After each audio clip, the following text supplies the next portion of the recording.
என் பேர் வந்து அன்பழகங்க. நான் பிறந்த ஊர் எம்பாடிப்பட்டி தான். பிறந்ததில் இருந்து எங்களுக்கு குலத்தொழில் தான் கல்லுத்தொழில். எங்கள் அப்பா அவங்கெல்லாம் கல்லுத்தொழில் தான் பார்த்தாங்க.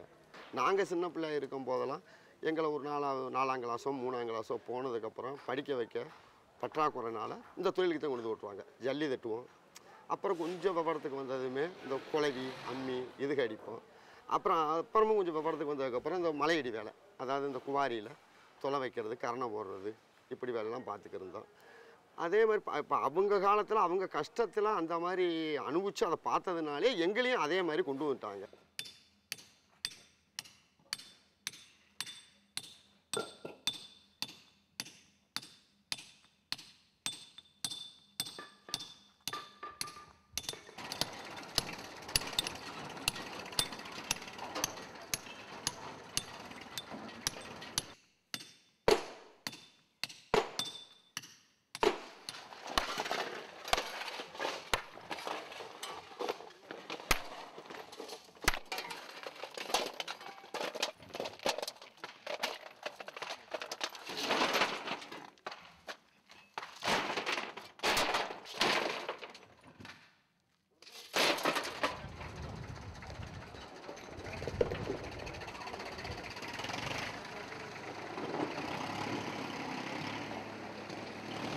ஆதி கருவி கல்கருவின்னு சொல்லுவாங்க.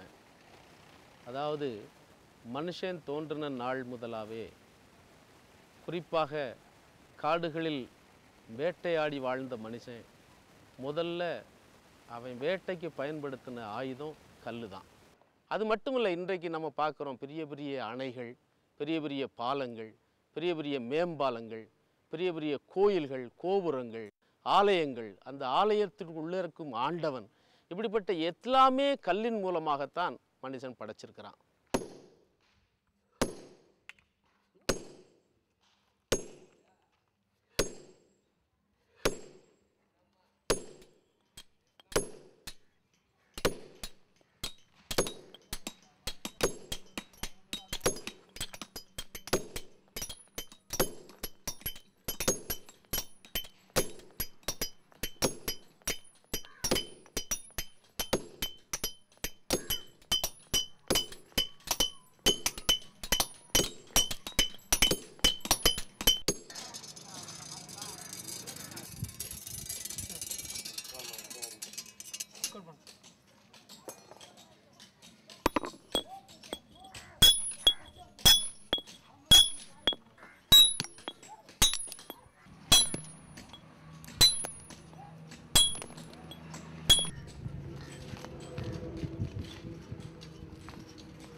தமிழ்நாடு என்ற இந்த அரசியல் வரைபடம் உருவாகிறதுக்கு முன்னால் இருந்த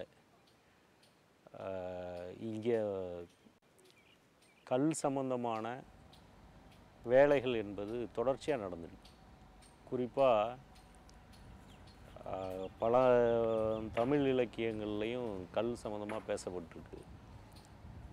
இப்போ நவீன வரலாற்று ஆய்வாளர்கள் எல்லாம் தமிழ்நாட்டில் வந்து தமிழ்நாட்டினுடைய ஆரம்ப வரலாறை எழுதணும் அப்படின்னு சொன்னால் கல்லோடு தொடர்புடைய வரலாறாக தான் எல்லாமே எழுதிட்டுருக்காங்க.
உள்ள ஆள் இல்ல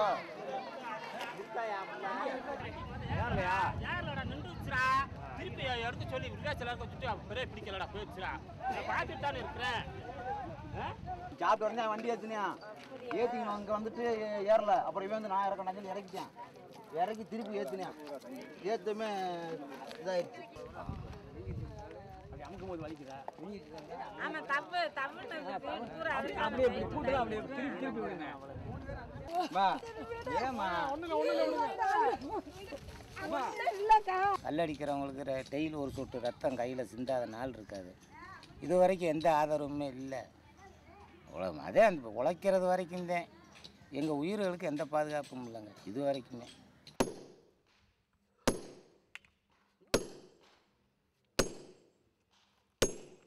இருக்கிறதுலே ரொம்ப கஷ்டமான தொழில் கல் தொழில் தான். இப்போ எனக்கெல்லாம் ஒரு மாதத்துக்கு முதல்ல கண்ணில் சல்லி அடிச்சு பிடிச்சி, கண்ணில் சல்லி அடித்து கண்ணே கலங்கிருச்சு. கண் இல்லைன்னு நான்லாம் நம்பியிருந்தேன். ஒரு அம்மாலாம் சல்லி உடைக்கும் போது பட்டு கண்ணே ஒழுகி போச்சு. அப்புறம் அதுக்காக கண்ணில் கல் படுதுங்கிறதுக்காக நாங்கள் வேறு எந்த தொழிலுக்கு போக முடியும்? பிறந்ததுலேருந்து இங்கே தான் நம்ம பிறந்த ஊரே இல்லை. அவங்க அடிக்கிற சல்லியத்தை அள்ளி போட்டு நம்ம தட்டுறது. ஒரு நாளைக்கு ஒரு ஒட்டி தப்பா உடைக்க முடியும். அதுக்கு மேலே ஒன்றும் முடியல. எந்த வருமானமும் இல்லை. நாங்கள் நடுத்தாரில் நம்ம வீட்டுக்காரு கால் நொண்டியாக போச்சு. மலையிலேருந்து மண் சரிஞ்சு ஒரு 3 வட்டமே சரிஞ்சு கால் ஒடிஞ்சு போச்சு. மையம் வீட்டில் இருக்கிறோம்.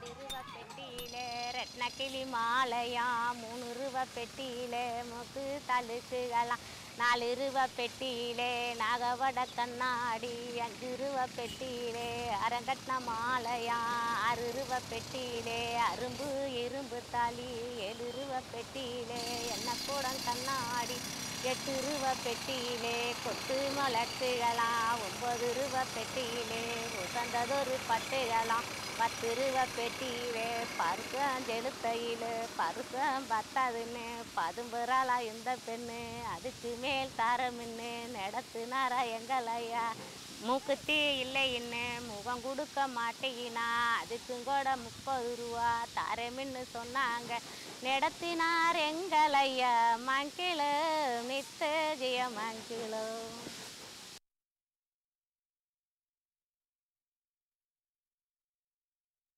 காலையில் டியூட்டிக்கு 6 மணி கண் முழிச்சு வந்தால் கோவாரிதேன், மறுபடியும் சாயந்தரம் 6 மணி வரலும் கோவாரிதேன். நைட் தூங்குறது வீட்டில். இந்த குடிசுக்குள்ளே இந்த பாம்பு வந்தாலும் பள்ளி வந்தாலும் கடிச்சால செத்தால போனாலும் இல்லை.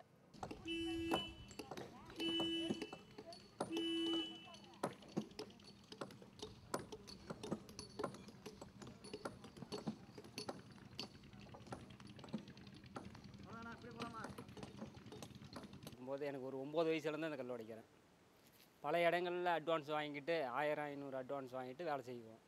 அப்போ அந்த அட்வான்ஸ் ஆனது என்ன செய்வாங்கன்னா வருஷம் ஃபுல்லாக பொங்கல் வரலும் வேலை செய்வோம். அந்த பொங்கல் முடிஞ்சிச்சுன்னா அட்வான்ஸ் கூலி உயர்வு பேசுவாங்க. அப்போ அந்த கூலி உயர்வுன்னு கேட்கும்போது அவங்க அந்த கூலி உயரை மறுத்துருவாங்க. இல்லைன்னா எனக்கு அந்த அட்வான்ஸை கொடுத்ததை திருப்பி கட்டிட்டு போ அப்படின்னு சொல்லுவாங்க. அந்த அட்வான்ஸ் எப்படி உருவாக்குன்னா இந்த காலில் அடிபட்டு வெட்டுப்பட்டு போய் ஆஸ்பத்திரிகளில் அந்த செலவெல்லாம் அவங்க பண்ணுவாங்க. ஆனால் அதையும் அட்வான்ஸ் கணக்கில் எழுதிடுவாங்க. அதே மாதிரி இந்த மழை காலங்களில் வேலை செய்யும்போது அப்போ இந்த 300 200 இதுமாரி கொடுத்து அதையும் அட்வான்ஸ் கணக்காக ஆக்கிடுவாங்க. அப்போ வருஷம் பொங்கல் வரும்போது காசு இருக்காது, அட்வான்ஸு தான் இருக்கும், கடன் தான் இருக்கும். ஏன்னா அவங்க குறைஞ்ச கூலி, எங்கள் சாப்பிட்றதுக்கு தகுந்த அளவுக்கு அவங்க கூலி கொடுக்குறதில்ல. எங்கள் உழைப்பு வந்து ரொம்ப கடினமானது. ஏன்னா இப்போ சமட்டி எடுத்து காலையிலேருந்து மாலை வரை கஷ்டப்படணும். அதுக்கான உணவுப் பொருட்கள் சாப்பிட்டா தான் எங்களால் அந்த வேலை செய்ய முடியும். நார்மலாகவே மழை பெஞ்சிட்டாலே 6 மாதம் தண்ணி கிடக்குது. இந்த 6 மாதம் தண்ணி கிடக்கும்போது வேலை நடக்குது இல்லை. அப்போ ஒரு ஓனர்கிட்ட வேலை பார்த்தோம்னா அவங்கள்ட்ட 100 150 வாங்கி அவங்கள்ட்ட மேற்கொண்டு 1000 500 அட்வான்ஸ் ஆயிடுது. அப்போ வருஷத்துக்கு 1000 500 அட்வான்ஸ் தொகை கூடுதே தவிர குறையுதில்லை. இந்த 6 மாதத்துலேயே நாங்கள் வேட்டு வைக்கிறதுல 3ல் 1 பங்கும் கூட கொடுக்க மாட்டேங்கிறாங்க. எல்லாம் அவங்களுக்கு தான் ஆதாயம், எங்களுக்கெல்லாம் எந்த ஆதாயமும் இல்லைங்க சார். நாங்கள் இங்கே வேலை பார்க்குறது அந்த 6 மாதத்துக்கு வச்சு சாப்பிட்றதுக்கும் கூட பத்த மாட்டேங்குது. ரொம்ப கஷ்டமாக இருக்குது. ஒரு நல்லது கெட்டதுக்கு எதுக்கு போனாலும் வந்தாலும் போக முடியல, வர முடியல. போகலான்னு நினைக்கும் போது அது எங்கேயோ ஒரு பக்கம் கடன் வாங்கிட்டு தான் போக வேண்டியதாக இருக்குது. அந்த கடனை திருப்பி வந்து அந்த வேலை பார்த்து ரொம்ப கஷ்டப்பட்டு அது கட்ட முடியாத சூழ்நிலையில் சில பேர் என்ன செய்கிறாங்க, ஊரை விட்டும் கூட போய் எங்கேயோ பொழைக்கலாமுன்னெல்லாம் போகிறாங்க வர்றாங்க. ஆனால் அங்கேயும் போயாலும் அங்கே அதே தான் பொழப்பாக இருக்குது. ஒரு வேலை செய்கிறோம்னால இந்த பாறைக்கு ஒரு நாள் போச்சுன்னா எங்களுக்கு அந்த நாள் சம்பளமே கிடையாது. ஒரு நாள் பொழப்பே போன மாதிரி.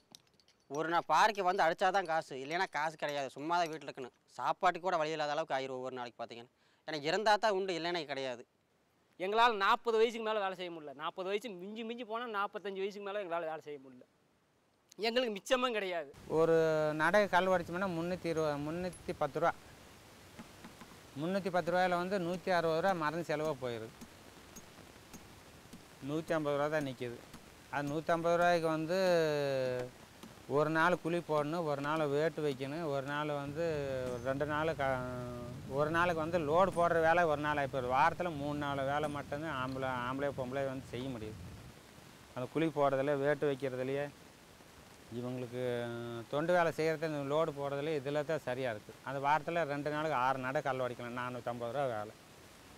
450 ரூபா 500 ரூபா கிடைக்கின்ற வச்சு 500 ரூபா புருஷன் நட்டுக்கு வந்து ஒரு 500 ரூபா தான் கூலி கட்டு.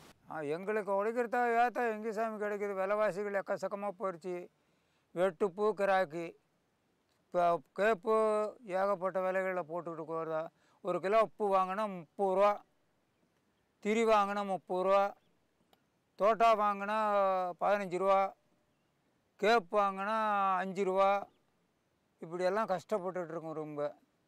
மத்தியானத்தில் அந்த கல்லை சம்மட்டி எடுத்து உடச்சிட்டு அந்த வெயிலில் அந்த தண்ணி பாறையில் கொண்டு போய் ஒரு பாத்திரத்தில் வச்சுருப்பாங்க. அந்த தண்ணி அப்படியே கொதிக்கும். அது தாக்கத்துக்கெல்லாம் குடிக்க முடியாது. அதை சுடு தண்ணி அப்படியே எடுத்து குடிச்சிக்கிட்டு அங்கே வேலை செய்வோம். சாப்பிட்றதுக்கு ஒரு இடம், காற்று பயங்கரமாக அடிக்கும். அந்த காற்று அந்த மண் எல்லாம் அந்த சாப்பாட்டில் கிடக்கும். அப்படியே தான் சாப்பிடுவோம், வேறு வழி இல்லை. ஏன்னா அந்த குடிச்சியில் உட்காந்துருக்கும் பாருங்கள், அந்த குடிச்சியில் அடிக்கிற மண் சாப்பாட்டில் நிறைய மண்ணாக தான் இருக்கும். அது ரேஷன் கார்டு கிடையாது. ஏங்க எங்கெல்லாம் இப்படி முடிக்கி விட்ருவாங்க. உனக்கு எது ரேஷன் கார்டு கிடையாது.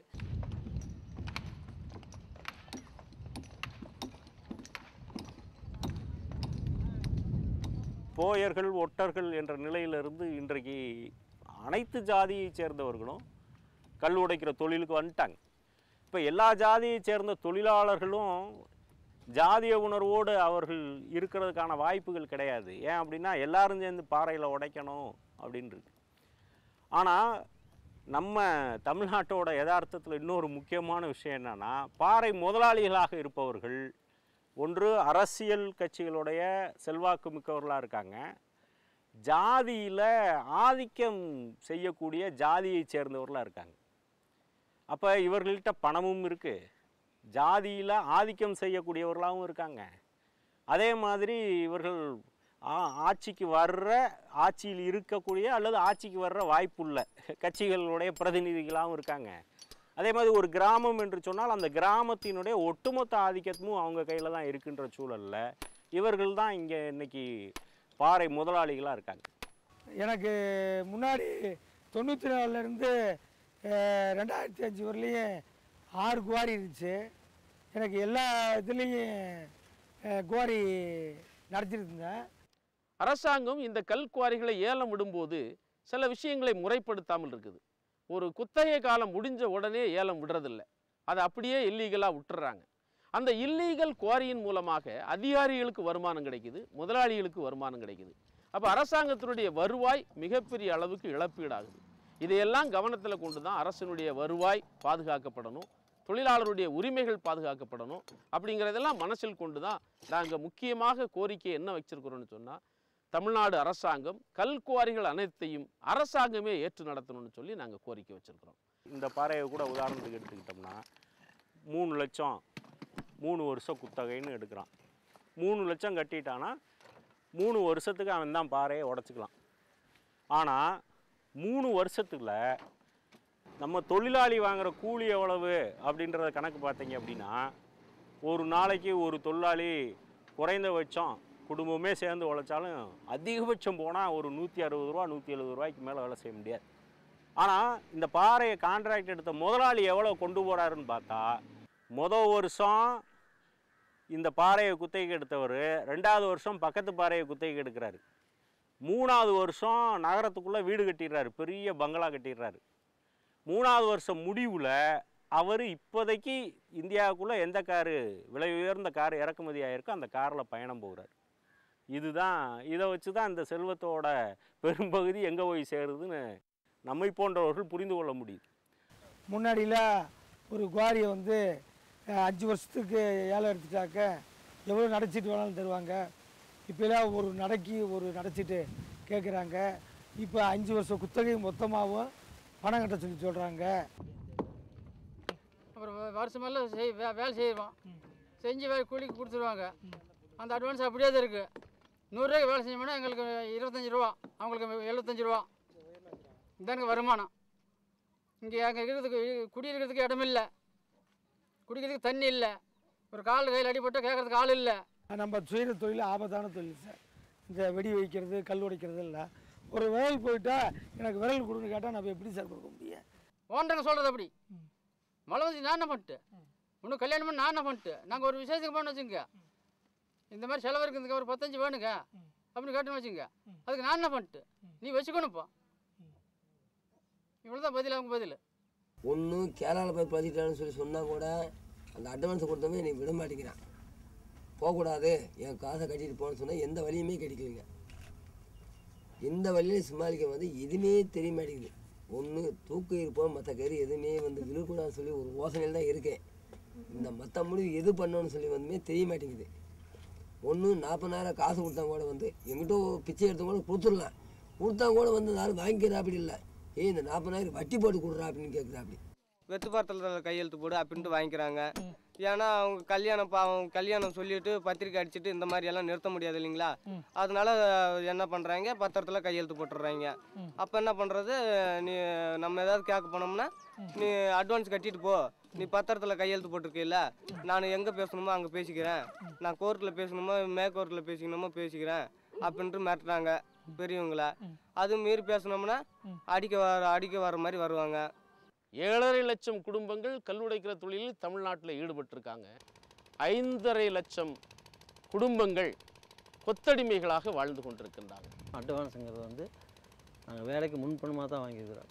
அதுக்கு காரணம் என்னென்னு கேட்டிங்கன்னா, இப்போ இந்த பாறையில் நாங்கள் வேலை செஞ்சுட்டு இருக்கிறோம்னா அட்வான்ஸ் இல்லாமல் இங்கே வேலை செஞ்சுக்கிட்டு இருந்தோம்னு சொன்னால், கல்யாணத்துக்கோ அல்லது காதுகுத்துக்கோ அல்லது வேறு எங்கேயாச்சும் விசேஷத்துக்கோ அல்லது உடம்பு சரியில்லைனோ ஒரு 4 நாள் 5 நாளைக்கு இங்கே பாறைக்கு வேலைக்கு வராமல் இருந்தால் வேறு தொழிலாளியாக அந்த இடத்துல வேலைக்கு விட்டு வேலை செய்ய சொல்லுவாங்க. அப்போ நம்ம வேலைக்கு வரும்போது அட்வான்ஸ் இல்லாமல் இருந்ததுன்னா நம்ம ஏங்க இடத்துல வேலை செய்ய சொன்னீங்க, நான் எங்கேயும் செய்யுதுன்னா, நீ வரலப்பா ஒரு வாரமா வரல, அதனால் வேறு ஆள் வந்தது நான் விட்டுட்டேன் அப்படின்னு சொல்லி வெளியே அனுப்பிடுவாங்க. பெரிய ஏகேஎம்ஜின்னு சொல்கிற பார்த்தீங்களா, உலகம் போகிற தெரியும் ஏகேஎம்ஜி சொன்னேன். 1000 மில்லு இருக்குது, ஆனால் வயத்துக்கு மட்டும் கஞ்சி ஊற்ற மாட்டார். இன்றைக்கி முதலாளிகள் மட்டும் எங்களுக்கு எதிர்ப்பு இல்லை, ஆனால் இன்றைக்கி அரசு அதிகாரிகளும் மெயின்ஸ், அது சொல்லப்போனால் மெயின்ஸ் அதிகாரிகள் வெட்ட வெளிச்சமாக முதலாளிகளுக்கு சாதகமாக நடந்துகிட்டு இருக்காங்க. ஞாயிற்றுக்கிழமை நாய்க்குட்டி ஆட்டு இப்படி கையை கட்டிட்டு போய், ஏய் இன்றைக்கி ஞாயிற்றுக்கிழமை ஒரு 100 ரூபா காசு கொடி அப்படின்னு சொல்லி கேட்டேன். ஏய் நீ என்ன கொடுத்து வச்சிருக்கியா, ஒன்று நீ கொடுத்து வச்சிருந்தா சட்டை பிடிச்சி உட்கார வச்சு கேடுறா அப்படின்னு நம்மளை கேட்பேன் அப்படி. ஆனால் அவங்ககிட்ட ஏற்கனவே ஒரு 10,000 இருந்தேன்னு சொல்லி அட்வான்ஸ் ஆகிட்டு பார்த்தீங்களா, அதை அடமிக்க நம்ம ஆயிடுறோம். அன்றைக்கி அடிமைத்தனத்தில் தான் இருந்தேன், இன்றைக்கி அடிமைத்தனத்தில் தான் இருக்கிற மாதிரி தான் இருக்குது. இன்னும் அரசாங்கம் அந்த அளவுக்கு வச்சுருக்கு, முதலாளிங்களும் அந்த அளவுக்கு எங்களை வச்சுக்கிட்டு இருக்காங்க.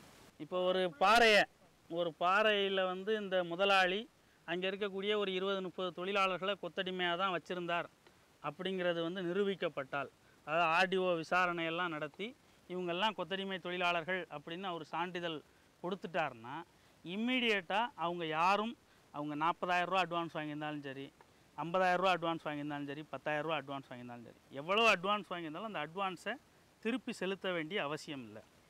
ஒன்று. ரெண்டாவது, எந்த குவாரியில் இவங்கெல்லாம் கொத்தடிமைகளாக நடத்தப்பட்டார்களோ அந்த குவாரியை அரசாங்கம் வந்து சீல் வச்சிரும், மூடிடுவாங்க. அதே மாதிரி இங்கே மீட்கப்பட்ட கொத்தடிமை தொழிலாளர்கள் ஆயிடுவாங்க இவங்க.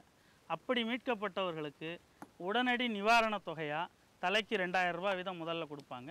மீதி 18,000 ரூபா அவங்களுக்கு மறுவாழ்வுக்காக கொடுக்குறாங்க. இது வந்து அரசு திட்டத்தில் நடைமுறையில் இருக்குது. அவங்க நிலையாக இருந்தானாக்கா அவங்களுக்கு நல்லது பண்ணுவாங்க, இந்த குவாரிக்காரங்களும் பண்ணுவாங்க. இவங்க எங்கே ஒரு 10 நாள், அங்கே ஒரு 10 நாள். இப்போ நாங்கள் ஒரு லோடுக்கு 2 யூனிட்டுக்கு 500 ரூபா லேபர் கூலி கொடுத்தோம்னா, நாங்களே வேட்டு வந்து கொடுத்தோம்னா அடுத்தவங்க 600 ரூபா கொடுத்தாக்க அவங்க அங்கே போகிறதுக்கு பார்க்குறாங்க. கூலி கட்டாத சூழ்நிலைனால தான் இங்கே கட்டாது, வேறு பக்கம் போய் செஞ்சுக்கலாம், அங்கே போனால் நல்லா இருக்குமான்னு சொல்லி அங்கே போய் பார்க்குறது. அங்கே போனால் அந்த முதலாளி அதுக்கு மேலே தான் இருப்பார். இங்கே இன்னொரு இடத்துக்கு போய் பார்க்கல, இந்த முதலாளி இப்படி இருக்காண்டு அந்த முதலாளி அதுக்கு மேலே தான் இருப்பார். ஒரு பாரில் வெயிட் நல்லா எடுக்கும், ஒரு பாரில் வெயிட் எடுக்காது, அதனால மாறுவாங்க. வேலைக்காரனுக்கு சாதகமாக இருந்தால் தானே பார்க்க முடியும்ல, சாதகம் இல்லைன்னா பார்க்க முடியுமா? பார்க்க முடியும். 50 வருஷமாக இங்கேயே தான் கிடக்குறான்.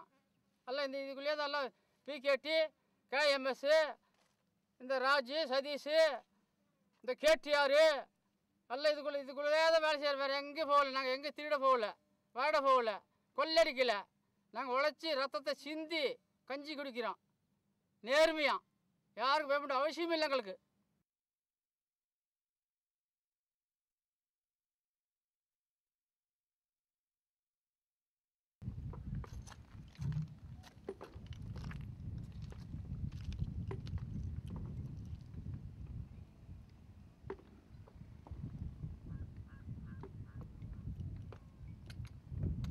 மழை காலத்தில் வேலை செய்யும் பொழுது நாங்கள் வெளியேறி தான் வேலை செய்கிற மாதிரி இருக்குது. வெளி மாவட்டம் வேலை செய்யணும், இல்லை வெளி மாநிலம் வேலை செய்யணும். அப்போ இந்த 100 ரூபா 50 ரூபாய்க்காகத்தான் அவங்கள்ட்ட போய் வேலை செய்யணும். அப்போ அவங்கள்ட்ட இருந்து குடும்பத்தை பார்க்குறதுக்கு வர முடியாது. குடும்பம் ஒரு ஊரில் இருக்கும், நாங்கள் ஒரு ஊரில் இருப்போம். அப்போ இப்படி வரும்பொழுது 15 நாள் 1 மாதத்துக்கு ஒருக்கா தான் வர்ற மாதிரி இருக்கும்.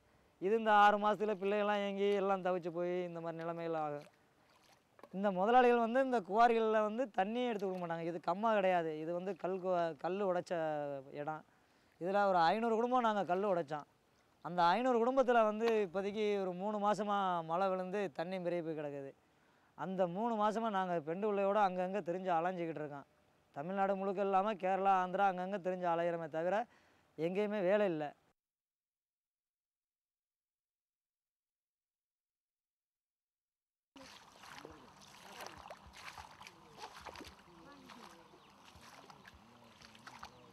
நிற்கிறது நிழல் கூட இல்லாமல் இருக்காங்க. பாறை உடைக்கிறவங்க மட்டும். இன்னும் வந்து படிப்பறிவு இல்லை, ஒரு நிற்கிறதுக்கு நிழல் இல்லாமல் ஒரு வீட்டுமான பட்டா போட்டு தர மாட்டாங்க அரசாங்கத்துலேருந்து. ஒரு வீட்டுமான வந்து என்கிட்ட பெரும்பாக்கில் குடிச்சு போட்டதுமானா அந்த குடிச்சை தூக்கிவிட்டு வெளியில் போய் சொல்லிடுவாங்க. இப்போ வந்து தனியாக வந்து அவங்களே வந்து ஒரு இடம் வாங்கி கொடுத்தா அந்த இடம் வந்து பிடிக்காத காரணத்தினால வந்து இப்போ 4 பக்கம் செதறி போயிருக்காங்க. 4 பக்கமாக போயிருக்காங்க இப்போ அந்த ஆளுங்க.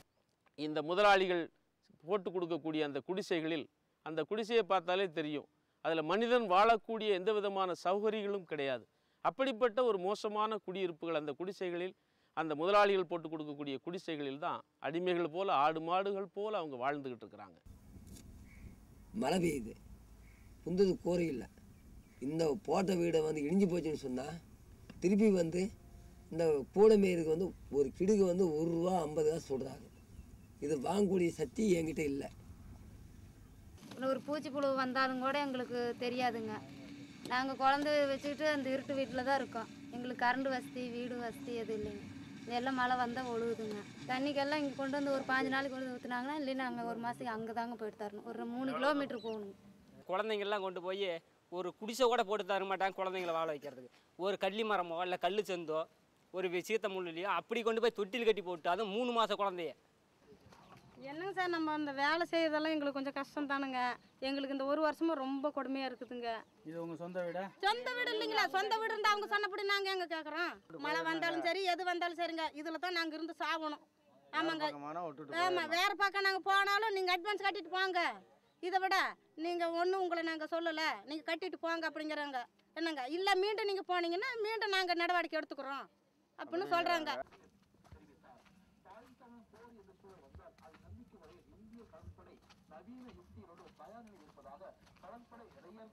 பெரிய பெரிய பில்டிங் எல்லாம் கட்டி வச்சுருக்காங்க. அதில் எல்லாம் வெள்ளம் வந்து அடிச்சிட்டு போச்சுன்னு சொல்லி அங்கங்கே வெள்ள நிவாரண நிதி அது இதுன்னு சொல்லி முதலமைச்சர்கிட்டருந்து வாங்கிட்டு இருக்காங்க.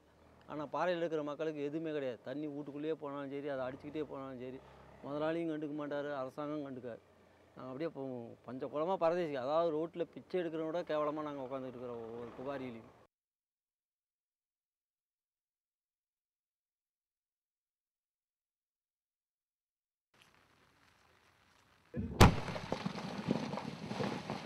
இன்றைக்கி நாங்கள் இந்த போதுமலையில் வேலை செய்கிறோம். அந்த கேப்பு தோட்டம் உப்புக்கே சரியாக போகுது. ஒரு ஆம்பளை பொழுதன்னைக்கு சமைச்சு எடுத்து 16ஆவது சமைச்சு எடுத்து உழைச்சாக்கா ஒரு 50 பைசா தான் எங்களுக்கு சம்பளமே வரும். இந்த வேட்டு வைக்கிறப்ப ஓடணுங்க. ஓடுறப்போ கொஞ்சம் கை கால் தவிர்த்தான்னு அந்த ஃபாட்டில் உசிரே போயிருங்க. உசிறு போனாலும் போய் உடம்புல எந்த ஒரு பாதிப்பு வந்தாலும் வந்ததாக சொல்ல முடியாதுங்க. முதலாளி வந்து நம்மளுக்கு ஒரு குழி எடுத்து கொடுங்க, நாங்கள் அந்த நீங்கள் உங்கள் பொறுப்பில் எடுத்து கொடுத்தீங்கன்னா நாங்கள் வேட்டு வச்சு வேலை பார்ப்போம் அப்படின்னு சொன்னோம்னா அதெல்லாம் நாங்கள் செய்ய மாட்டோம், நீங்களே அதை பார்த்துக்கணுங்கிறாங்க. ஒரு மருந்து திரி வாங்கி கொடுங்கன்னா அதுவும் வாங்க முடியாதுங்கிறாங்க. அது வாங்க போனால் பயமாக இருக்குதுங்க. வெளியே போய் வாங்க முடியல, அந்த இதுவுமே இங்கே இல்லை. வெளியே வாங்கின பக்கத்தில் வாங்குறோம்னு வச்சுங்க, அது வாங்கினா போலீஸ்காரங்க வந்து அதையும் பிடிச்சிட்டு போயிடுறாங்க. வேட்டு வைக்கும்போது பயந்துக்கிட்டு வேட்டு வைக்க வேண்டியதாக இருக்குது. போலீஸ்காரங்க வந்தால் நம்மளை பிடிச்சிருவாங்களான்னு அந்த எதுவுமே செய்ய மாட்டேங்கிறாங்க. அந்த மருந்தை வாங்கி மறைஞ்சு நின்று தெரியாமல் அது ஒழிச்சு வச்சுருந்து காய வச்சு அதை வேட்டு வச்சு அது வேட்டுக்கல் யாராச்சும் மேலே விழுந்தாலும் அது காயமானா அது நம்ம தான் கை காசு போட்டு கொடுக்கணும், முதலாளி கொடுக்க மாட்டேங்கிறாங்க. அது நம்ம கை காசு 10,000 ஆனாலும் 10,000 கொடுத்து தான் ஆகணும். கோயம்புத்தூரில் வெடி விபத்து வந்தனால மெட்ராஸில் வெடி விபத்தால் இங்கே உள்ள எங்கள் லேபரை தொழிலாளிகளை பிடிச்சி உள்ள வச்சு போகிறாங்க.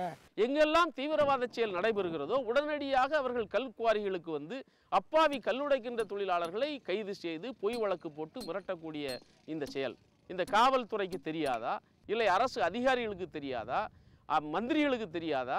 இந்த பாறைகளை வெட்டு வைத்துத்தான் தகர்க்க முடியும், அதற்கு வெடிமருந்து பொருட்களை பயன்படுத்த வேண்டும் என்பது. அப்படி இருக்கின்ற போது இந்த வெடிமருந்து பொருட்களை விநியோகிப்பது இல்லை உபயோகிப்பதையெல்லாம் முறைப்படுத்த வேண்டிய அரசாங்கம் தனது பொறுப்பை தட்டி கழித்து விட்டு ஆனால் அப்பாவி தொழிலாளர்களை அலைக்கழிப்பது எந்த வகையில் நியாயம்?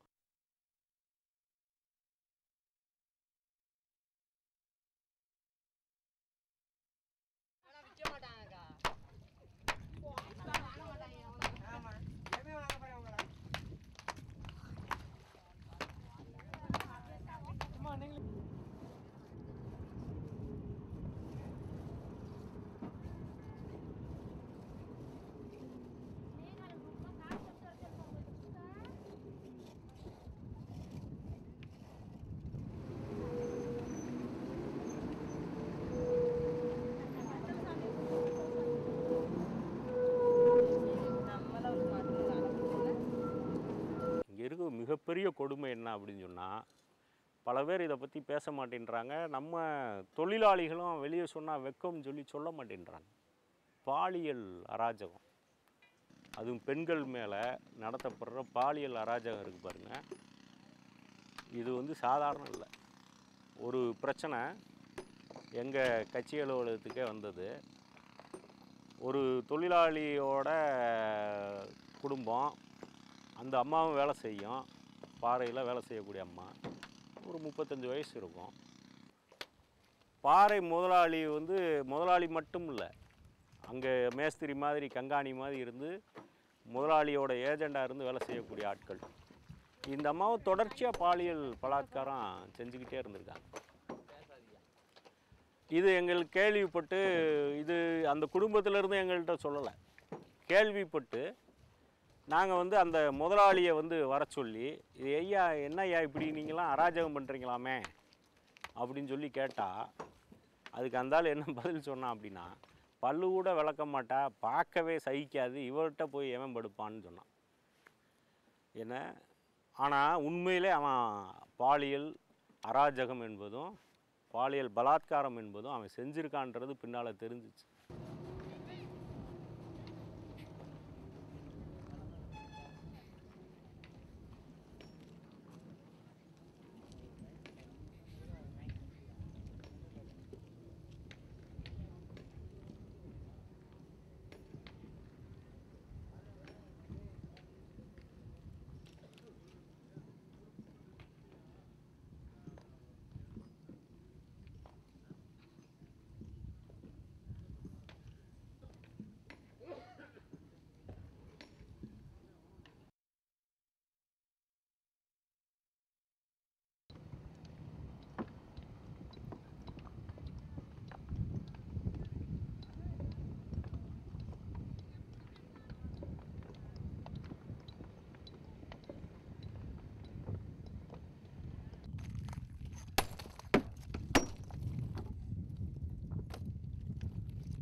தான் தூக்கிட்டு போய் குழந்தைய பாறையில் போட்டுட்டு வேலை பார்க்க வேண்டியதாக இருக்குது.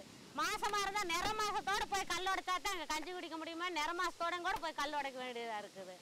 கவலை ரொம்ப கஷ்டமாக இருக்குது. யாருமே எந்த கவர்மெண்ட்டுமே அந்த மக்களுக்கு பாதுகாப்பே இல்லை. 2 வயசுலேருந்து 5 வயசு ஆகிற குழந்தை இன்றைக்கி சுத்தியில் எடுத்து உடச்சிட்டு இருக்குது. ஒரு பேனாவையோ மற்றதையோ எழுதி படிக்க இருக்கிற கற்றுக் கொடுக்க வேண்டிய வயசில் சுத்தியில் எடுத்து கற்றுக்கிட்டு இருக்குது குழந்தை. இந்த குழந்தைங்களை பாதுகாக்க ஒரு கல்வி கற்றுக் கொடுக்கணும் அப்படின்னு சொன்னீங்கன்னா கற்றுக் கொடுக்க முடியாது. ஏன்னா அந்த பாறைங்கள்லாம் வந்து ஊருக்கு ஒதுக்குப்புறத்தில் தான் இருக்கும். அந்த ஊருக்கு ஒதுக்குப்புறத்தில் இருக்கக்கூடிய பாறைகளில் நாங்கள் குடிசை போட்டு தங்கியிருப்போம். அங்கேருந்து பள்ளிக்கூடத்துக்கு பிள்ளைங்களை அனுப்பணுன்னா கூட ஒரு 5 கிலோமீட்டர் 7 கிலோமீட்டர் 8 கிலோமீட்டர் தான் போகணும். அந்த நிலமையில் வேறு பாறை விட்டு வேறு பாறை பொங்கலுக்கு மாற்றினா அந்த குழந்தைங்களை கூட்டிகிட்டு 1ஆவதோ 2ஆவதோ அவ்வளோ தூரம் அனுப்பிச்சு படிக்க வைக்கும்போது அந்த குழந்தைங்களை கூட்டிகிட்டு மறுபடியும் வேறு ஊருக்கு போயிடும். அப்போ அந்த பிள்ளைங்களோட படிப்பு அதோட முடிஞ்சு போகுது. 5ஆவது வரைக்கும் படிக்கக்கூடிய அளவுக்கு கடுமையான முயற்சி பண்ணால் கூட வந்து 5ஆவதுக்குள் ட்ராப் அவுட்ஸுன்னு சொல்கிறாங்கல்ல, இடைநிற்றல் அப்படின்னு, அது அதிகம் இங்கே. அப்புறம் எப்படி அவங்க இடைநிலை கல்வி, உயர்கல்வி எல்லாம் எந்த கல்வியும் அவங்க போக முடியாது. இப்படியே நீங்கள் போனீங்கன்னா அந்த கல்லொடிக்கிற தொழில் ரொம்ப கஷ்டம், எங்களுக்கு வேலை செய்ய முடியாது.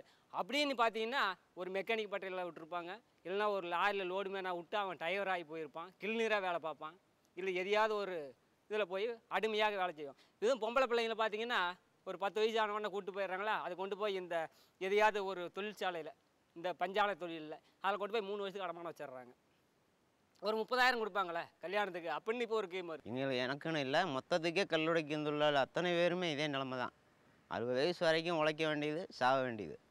அவங்க குடும்பம் வந்து புள்ள ஒட்டியோ நல்லபடியாக ஒரு நல்ல படிப்பு படித்த ஒரு இன்ஜினியரோ ஒரு கலெக்டரோ ஒரு வேலையை ஒட்டி பார்க்கணுங்கிறது கல்லுடைக்கும் தொழிலாளர்கிட்ட இல்லை.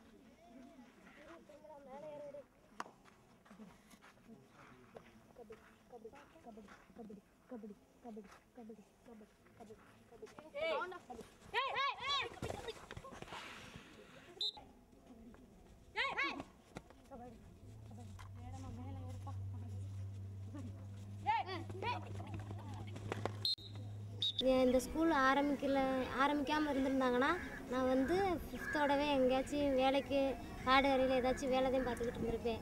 எங்கள் ஆசிரியர்கள்லாம் சேர்ந்து ஏன் இந்த பிள்ளைங்க இப்படி கஷ்டப்படுற ஃபேமிலியிலேருந்து வந்திருக்கு, இந்த பிள்ளைங்களுக்கு ஏன் படிப்பு மட்டும் தான் சொல்லிக் கொடுக்கணுமா, விளையாட்டுலேயே நம்ம ஆர்வம் காட்டுவோம்னு சொல்லி எல்லா ஆசிரியர்களுமே நல்லா கோச்சிங் கொடுத்தாங்க. ஜோனல் டிஸ்ட்ரிக்ட் டிவிஷனல்லாம் போயிருக்கோம், நல்லா கபடியில் எல்லாமே வின்னு தான். நேஷ்னல் அளவுக்கு நாங்கள் போயிருக்கோம். அதனால் அங்கே விளையாண்டதை பார்த்துட்டு இப்படி ஒரு சின்ன ஸ்கூல்லேருந்து இந்த பொண்ணு இந்த அளவுக்கு வந்திருக்குன்னா பெருமை தானே அப்படின்னு சொல்லிட்டு எங்களை வந்து இப்போ படிக்கிறப்ப நீ நல்லா விளையாடுற, அதனால் இஎம்ஜி காலேஜில் வந்து என்னை செலக்ட் பண்ணியிருக்காங்க. 12th படித்தோடனே காலேஜ் படிக்கிறதுக்கு வசதி இல்லை. நான் வீட்டில் இருந்ததுனால என்கிட்ட காலேஜ் படிக்க மாட்டோம் அப்படின்ட்டு தான் இருந்தேன். அப்போ ஸ்போர்ட்ஸ் நான் நல்லா விளையாடுவேன் அப்படின்னு தெரிஞ்சு சாரவங்க மூலியமாக நான் வந்து மதுரையில் யாதவா காலேஜில் படிக்கிறேன்.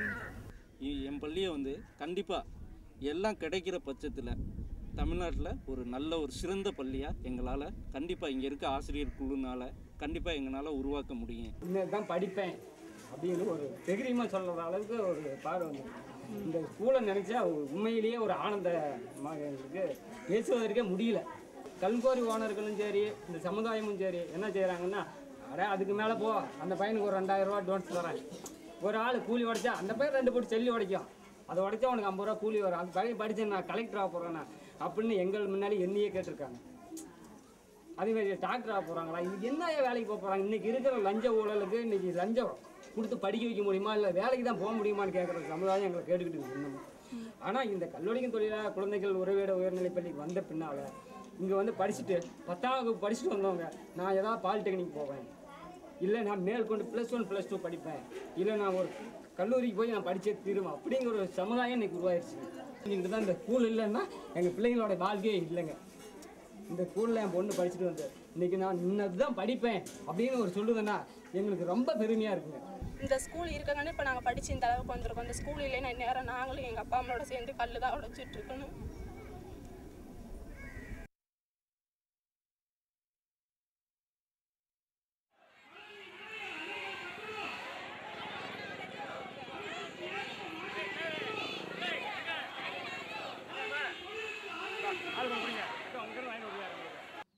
நாங்களும் ஒரு 2000 சங்கம் ஆரம்பிச்சிருக்கிறோம்.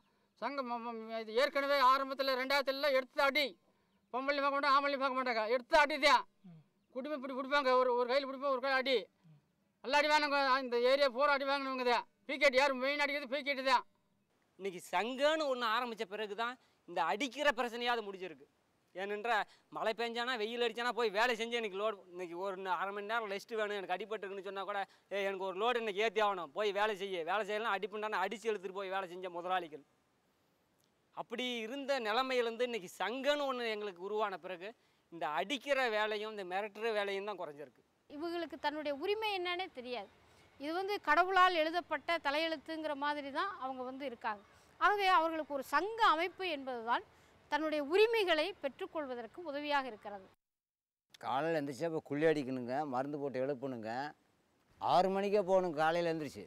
மறுபடி சாயங்காலத்துன்னு குழைச்சாதான் அந்த 30 ரூபா கூலி கிடைங்க. அப்போ இப்போ 100 ரூபா கிடைக்குது. அந்த 100 ரூபாய்க்கு இப்போ எவ்வளோ விலைவாசி விற்கிதுங்க நிலைமை. இந்த சங்கம் இருக்குங்கிறது இந்த 100 ரூபா இல்லைன்னா அதுவும் இல்லை. முன்ன எங்களுக்கு எதை ஒரு ரேட் போக்குவரத்து ஒரு போனஸ் கேட்கணும்னா கூட ஒரு தலை சொரிஞ்சிட்டு கேட்கக்கூடிய சூழ்நிலை இருந்தது. இப்போ நாங்கள் எதை வந்தாலும் டைரெக்டாக நாங்கள் நேரம் முதலாளிகிட்ட நாங்கள் நேரம் பேசிக்கிறதுக்கான வாய்ப்பெல்லாம் இருக்குது இப்போ இந்த தொழில் சங்கம் மூலிமா. இந்த ஒரு சங்கம் வந்த பிறகு தான் எங்களுடைய கொள்கை கொஞ்சம் பேசவே தயங்கி கொண்டு இருந்த எங்களுக்கு இன்றைக்கி பேசுவதற்கு ஒரு ஊக்குவித்து கொடுத்துருக்கு. நாங்கள் கேட்பதற்கு வழி இல்லாமல் இருந்தவங்க இன்றைக்கி எங்களுக்கு பேசுறதுக்கு ஒரு வாய்ப்பு கொடுத்துருக்கு. நாங்கள் தான் முதல் தொழிலாளி. ஏன்னா இந்த உள்கட்டுமான வளர்ச்சிக்கெல்லாம் நாங்கள் தான் உற்பத்தி செஞ்சு கொடுக்குறோம். எங்களுடைய இந்த நாட்டினுடைய வளர்ச்சியே நாங்கள் தான். அதனால் நாங்கள் தான் முதல் தொழிலாளி, மூத்த தொழிலாளி. அப்படிப்பட்ட தொழிலாளி இங்கே கடினமான அடிமைத்தனமாக இங்கே வாழ்ந்துக்கிட்டு இருக்கிறோம். அதை திரும்பி பார்க்கணும், எங்களுக்கும் ஒரு தனி வாரியம் வேணும் அப்படிங்கிறதுனால தனி வாரியம் கோரிக்கையும் வச்சுருக்கிறோம். அம்மாப்பட்டிங்கிற கிராமம், அந்த கிராமத்தில் இருக்கக்கூடிய தொழிலாளர்கள் ஒரு 50 வருஷத்துக்கு மேலே அந்த பாறையில் வேலை செஞ்சுக்கிட்டு இருந்தவங்க திடீர்னு கூலி உயர்வு கேட்டதற்காக அந்த முதலாளி ஜாதியின் பேரால் இவர்களை கொச்சைப்படுத்தி, இவர்களை மிரட்டி, கூலி உயர்வு தர மறுத்து இவர்களை அடக்குமுறை செஞ்சாங்க. அதோடு மட்டும் நிறுத்தலை. அந்த தொழிலாளர்கள் கூலி உயர்வு கேட்டு சங்கத்தை அணுகி நாங்கள் சங்கம் வைக்க போகிறோன்னு முயற்சி பண்ண உடனே அடியாட்களை கொண்டு மிரட்டி அவர்கள் வசித்த அந்த பகுதியெல்லாம் பாதையெல்லாம் மூடி நிறைய பிரச்சனைகளை உருவாக்குனாங்க. தமிழ்நாடு முழுவதும் கிட்டத்தட்ட 26 மாவட்டங்களில் பாறைகள் இருக்குது. ஒரு மாவட்டத்துக்கு குறைந்தபட்சம் ஒரு 200 குவாரின்னு கணக்கெடுத்திங்கன்னா 26 மாவட்டத்துலேயும் எத்தனை ஆயிரம் குவாரிகள் வருது. எவ்வளவு வருமானம் அது? முதலாளிக்கு போகிறது எவ்வளவு, தொழிலாளிக்கு கூலியாக போகிறது எவ்வளவு, ஏலத்தொகையாக அரசாங்கத்துக்கு கிடைக்கிறது எவ்வளவு, அல்லது முதலாளி இந்த வருமானத்தை வச்சு கட்டக்கூடிய வருமான வரி எவ்வளவு, இதர வகையான வணிக வரியிலேருந்து அத்தனை வரிகளும் எவ்வளவு, இப்படி ஒரு ஒட்டுமொத்தமாக இந்த கல்குவாரிகள் மூலமாக உற்பத்தி செய்யக்கூடிய செல்வத்தோட மதிப்பு எவ்வளவு, வருமானத்தோட மதிப்பு எவ்வளவு, அளவு எவ்வளவுன்றதை இன்றைக்கி எந்த கணக்கெடுப்பும் இல்லை என்பது தான். இது அரசாங்கமும் இதை பற்றி அக்கறை செலுத்தலை, யாரும் அக்கறை செலுத்தலை. அப்போ இன்றைக்கி தமிழ்நாடு கல்லுடைக்கும் தொழிலாளர் சங்கம் ஒட்டுமொத்தமாக தமிழ்நாட்டில் கல்குவாரி மூலமாக உருவாக்கப்படக்கூடிய வருமானம் எவ்வளவு என்ற அந்த தேடல்லையும் இந்த சங்கம் ஈடுபட்டு இருக்கின்றது ஒரு மகிழ்ச்சியான விஷயம். இந்த தொழிற்சங்கம் என்பது தொழிலாளர்கள் ஒன்று கூடுவது என்பது இன்று நேற்றல்ல, அது ஒரு 200 ஆண்டுகளுக்கு முன்பாகவே நிகழ்த்தப்பட்ட ஒரு வரலாறு. அந்த வெற்றியினுடைய தொடர்ச்சியாக தான் நம்ம தொழிற்சங்கம் வச்சுருக்கோம். இன்னும் மீண்டும் சங்கத்தை வளர்ச்சி பண்ண எங்கள் சங்கம் வளர்ச்சி பண்ண அந்த அரசாங்கம் கண்ணெடுத்து பார்க்கறதுக்காக ஒரு முயற்சி பண்ணுற சங்கத்தில் விட்டு கொடுக்க மாட்டாங்க. தொழிலாளர் சங்கம் நான் கஷ்டப்படுறது கஷ்டப்பட்டே தீர்வோம், அது வெற்றி அடைங்கிறது எனக்கு ஒரு ஆசை. இன்னைக்கு மாதிரி நாங்கள் பார்க்கலாம் உங்கள் சங்கங்கள் என்ன பண்ணிவிடும் பூ சொல்கிறாங்க. உங்கள் சங்கம் என்ன மயிரை பிடிக்க விடுவாங்க, விடமாட்டினாங்க. சங்கத்தை வளர்ச்சி பண்ணுவோம், எங்களுக்கு அரசாங்கத்தில் சலுகை வேணும் அப்படிங்கிறத நாங்கள் உழைப்பாலும் கேட்குறோம். பாறைகளை அரசே எடுத்து நடத்தும் பொழுது பல ஆயிரம் கோடி ரூபாய் வருமானம் அரசுக்கு கிடைப்பதற்கு வாய்ப்பு இருக்கிறது. ஒன்று. இரண்டாவது, தொழிலாளிக்கு போராடுவதற்கு கண்ணு முன்னால் ஒரு ஆள் இருக்கான், அரசுன்ற இது இருக்குது. இன்றைக்கி அரசு கைகழுவிடுது. ஒருவேளை காசு இல்லாமல் கடையில் பால் கொடுப்பாங்களா பிள்ளைகளுக்கு? நாங்கள் எப்படி சார் பிழைக்கிறது? இதுக்கு அரசாங்கத்தில் ஒரு நீதிமன்றம் கிடையாதா? பட்டினி சாவுகள் வரும் முன்னே, பட்டினி சாவுகள் வரும் முன்னே, பட்டினி சாவுகள் வரும் முன்னே, பட்டினி சாவுகள் வரும் முன்னே, பாலை தொழிலுக்கு வழி சொல்லு, பாலை தொழிலுக்கு வழி சொல்லு, பல கோடி அரசுக்கு வருவாய், அரசுக்கு வருவாய், பாலை தொழில் கிடைக்கிறது, பாலை தொழில் கிடைக்கிறது, பாலை தொழிலை பாதுகாக்க, பாலை தொழிலை பாதுகாக்க அரசு என்ன செய்கிறது? அரசு என்ன செய்கிறது? கல் குவாரி அத்தனையும் தமிழக அரசை ஏற்று நடத்து. இது கவர்மெண்ட்டாக ஏற்று நடத்துச்சுன்னா நாங்கள் வந்து நிம்மதியாக இருக்கிறதுக்கு ஒரு வாய்ப்பு இருக்குது. இதே தனியார் கையில் போய்கிட்டு இருந்தோன்னா கொத்தடிமையிலேருந்து மீட்கப்பட்டது அப்படிங்கிறது பொய். ஆனால் இன்னும் கொத்தடிமைத்தனமாக தான் இருக்கிறோம், வாழ்ந்து வருகிறோம் எல்லாருமே. இல்லைன்னா இந்த அரசாங்கம் கூட்டிகிட்டு போய் எங்களுக்கு 10 மக்கள் இந்த கம்ம நேரத்தில் நாங்கள் எங்கிட்டு போய் பிழைக்கிறோம்? எங்களுக்கு சாப்பாடு போடுங்க, வாரவங்க கூட எங்களை கூட்டிகிட்டு போங்க. அது பிள்ளை ஓடிக்காரங்க நாங்கள் எங்கே சார் போய் பிழைக்கிறது? எம்பெரியாரு பெரியாரு என் கண்ணனி பெருமேனார் சொல்லியார் என் சொல்லி வரார் மீனுக்கல்லாய் என் சாமி நீ தோண்டி வடார் மன்னர். எங்களுக்கு எதோ எங்களுக்கு பொழைக்கிற வழி சொல்லுங்க. கவர்மெண்ட்டை தான் கேட்குறோம். என்னென்ன கவர்மெண்ட்டை தான் கேட்குறோம். கவர்மெண்ட்டுக்கு இதான் போராடுறோம். நாங்கள் வேறு ஒன்றும் சண்டைக்கு வரல, சச்சரிக்கு வரல, அடிக்க வரல, இதுக்கும் வரல. கவர்மெண்ட்டு எங்களுக்கு பிழைக்கிறதுக்கு வழி காட்டுங்க, இதுதான் கேட்குறோம்.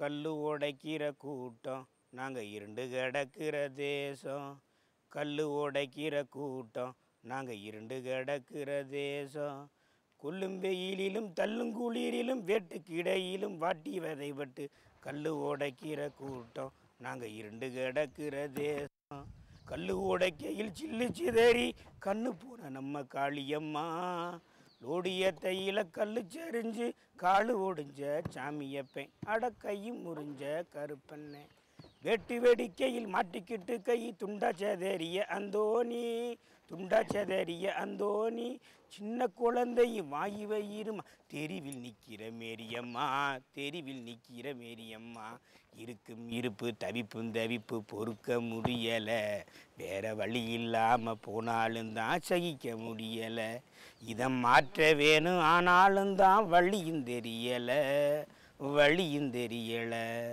சுகத்துக்கே நாங்கள் சொந்தக்காரன் இந்த தேசத்துக்கே நல்ல வேலைக்காரன், சுகத்துக்கே நாங்கள் சொந்தக்காரன் இந்த தேசத்துக்கே நல்ல வேலைக்காரன், கல் உடைக்கிற கூட்டம் நாங்கள் இருண்டு கிடக்கிற தேசம், கொல்லும் வெயிலிலும் தள்ளுங்குளிரிலும் வேட்டுக்கிடையிலும் வாட்டி விதைப்பட்டு கல் உடைக்கிற கூட்டம் நாங்கள் இருண்டு கிடக்கிற தேசம், 1000 500 அட்வான்ஸ் எங்கள் கழுத்துக்கு கயிறு, 1000 500 அட்வான்ஸ் எங்கள் கழுத்துக்கு கயிறு, குடும்பமே அந்த பாறைப்பொந்துக்குள்ளே துடிக்குது உசுறு, குடும்பமே அந்த பாறைப்பொந்துக்குள்ளே துடிக்குது உசுறு, பள்ளிக்கு பிள்ளையும் போக முடியலை, நோய் நொடியினால் லீவும் கிடைக்கலை, பள்ளிக்கு பிள்ளையும் போக முடியலை, நோய் நொடியினால் லீவும் கிடைக்கலை, நல்லது கெட்டது செய்ய முடியலை, நரகமே நாங்கள் வாழும் இடத்துல, சுகத்துக்கே நாங்கள் சொந்தக்காரை இந்த தேசத்துக்கே நல்ல வேலைக்காரை, சுகத்துக்கே நாங்கள் சொந்தக்காரை இந்த தேசத்துக்கே நல்ல வேலைக்காரை,